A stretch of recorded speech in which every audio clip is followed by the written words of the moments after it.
В рамках 30-летия Академии наук Республики Саха-Якутия 22 ноября проведен круглый стол на тему «Перспективные направления научных исследований в республике».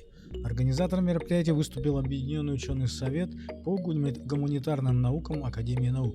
В нем приняли участие научные сотрудники институтов, преподаватели вузов, аспиранты и другие заинтересованные лица. Круглый стол проведен совместно с редакцией журнала «Наука и техника в Якутии», поэтому его материалы впоследствии появятся на страницах единственного научно-популярного журнала в нашей республике.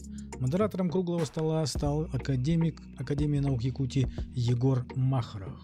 В условиях обострения международных, межнациональных, межконфессиональных отношений в мире российская, а также якутская республиканская наука призваны проанализировать складывающуюся ситуацию относительно будущего Якутии. Целью круглого стола было положено выявление перспективных направлений и проблем, которые требуют глубокого научного исследования. Тематическая направленность выступления сводилась к следующим вопросам: перспективные направления исследований в экономической науке, синергетический анализ систем организации науки в республике, правовые вопросы в организации научных исследований в республике, перспективные направления исследований в естественных науках, вопросы совершенствования системы управления наукой, исторической науки в наши дни. Предлагаем вашему вниманию видеорепортаж, в котором вы найдете ссылки на видеостенограмму мероприятия.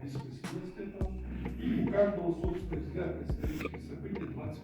Вот такой срез нашего общества.